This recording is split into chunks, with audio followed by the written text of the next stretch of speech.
আজকের রেসিপি পাবদা মাছের সর্ষে পোস্ত দিয়ে ঝাল কিভাবে তৈরি করেছি ভিডিওতে সেটা শেয়ার করছি। এখানে আমি বড় বড় 7 পিস পাবদা মাছ নিয়েছি। মাছটাকে ভালো করে ধুয়ে পরিষ্কার করে নুন হলুদ আর 1 চামচ সর্ষে তেল দিচ্ছি। নুন হলুদের সাথে একটু সর্ষে তেল মাখিয়ে নিলে মাছটা ভাজবার সময় কিন্তু ভাঙবে না, গোটা গোটাই ভাজা হবে। আর তেল যখন গরম হবে একটু হলুদ ছিটিয়ে দিলে, যখন মাছ ভাজা হয় ছিটকে গায়ে আসে তেল, সেই হলুদ ছিটিয়ে দিলে গায়ে তেল ছিটকে আসবে না। এবার মশলাটা বলে দিই। এখানে 2.5 চামচ পোস্ত, 1 চামচ কালো সাদা সর্ষে, 4টে কাঁচা লঙ্কা নিয়েছি বীজ ছাড়িয়ে।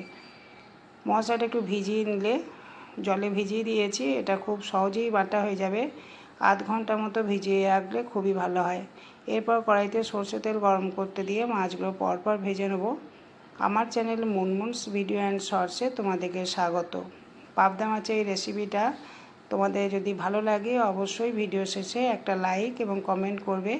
যারা এখনও পর্যন্ত আমার চ্যানেলটিকে সাবস্ক্রাইব করোনি তাদের অনুরোধ করব চ্যানেলটিকে সাবস্ক্রাইব করে দেওয়ার জন্য। মাছগুলো ভালোভাবে মিডিয়াম আঁচে ভেজে নিলাম। আর অনেক সময় দেখবে পাবদা মাছ ভাজতে গেলে গায়ে ছিটকে আসে, সেই জন্য যারা ভয় পাও একটু ঢাকা দিয়ে মাছটাকে ভেজে নিতে পারো। একটু হলুদ ছিটিয়ে দিয়ে বা নুন তেলে ছিটিয়ে দিলে দেখবে মাছ ভাজবার সময় গায়ে ছিটকে আসছে না। তা সত্ত্বেও বললাম ঢাকা দিয়েও মাছটা ভেজে নিতে পারো। মাছটা ভেজে তুলে নেওয়ার পর ওই তেলেই দিলাম 1 চামচ কালো জিরে আর 1 চামচ আদা বাটা। আদাটাকে একটু ভালো করে ভেজে নিতে হবে।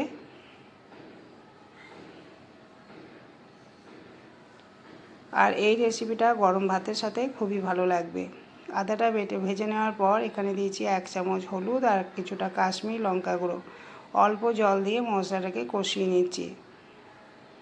মশলা থেকে তেল ছেড়ে দিলে সর্ষে পোস্ত কাঁচা লঙ্কা যেটা বেটে রেখেছি সেইটা ব্যবহার করব।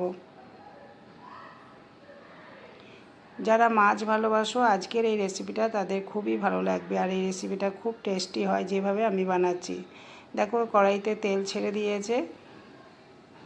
এবারে আমি ওই মশলাটা ব্যবহার করছি, পোস্ত সর্ষে আর কাঁচা লঙ্কা বাটা। মশলাটাকে জল দেওয়ার আগে একটুখানি কষিয়ে নিতে হবে। আঁচটাকে লো টু মিডিয়ামে রেখে এই মশলাটাকে একটু ভাজা ভাজা করে নিতে হবে, তারপরে জল দিতে হবে। মশলাটা যেন কাঁচা না থাকে।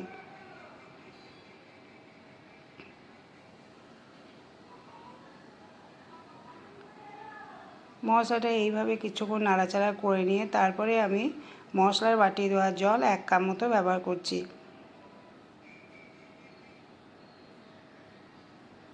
যদি তোমরা গ্রেভি পছন্দ করো তাহলে আর একটু জল দিতে পারলে ভালো লাগবে। আমি কিন্তু একটু গাঢ় গাঢ় করবো, মাখা মাখা হবে মাছটা, সেই জন্য অল্প জল দিলাম। পরিমাণ মতো নুন দেবো আর একটু চিনি দেবো। গ্রেভিটা ফুটে গেলে মাছগুলো ছেড়ে দিতে হবে। তারপরে মিনিট 2 গ্রেভির সাথে মাছটাকে ফুটিয়ে নিতে হবে। পাবদা মাছ এমনিই নরম, বেশিক্ষণ ফোটাবার দরকার নেই। লো আঁচে 2 মিনিট মতো ফুটিয়ে নিতে হবে। নামাবার আগে কাঁচা লঙ্কা চেরা আর কিছুটা ধনেপাতা কুচি ছড়িয়ে নামিয়ে নিতে হবে। আশা করি পাবদা মাছের রেসিপিটা তোমাদের পছন্দ হয়েছে। পছন্দ হলে ভিডিও শেষে একটা লাইক এবং কমেন্ট করো।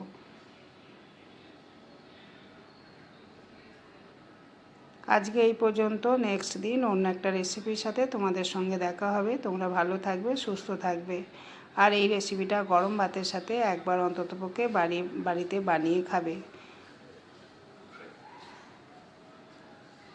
ভালো লাগলে অবশ্যই একটা কমেন্ট করবে। পুরো ভিডিওটা দেখার জন্য তোমাদের অনেক অনেক ধন্যবাদ। আর যারা কমেন্ট করো তাদের অনেক অনেক ধন্যবাদ আর ভালোবাসা।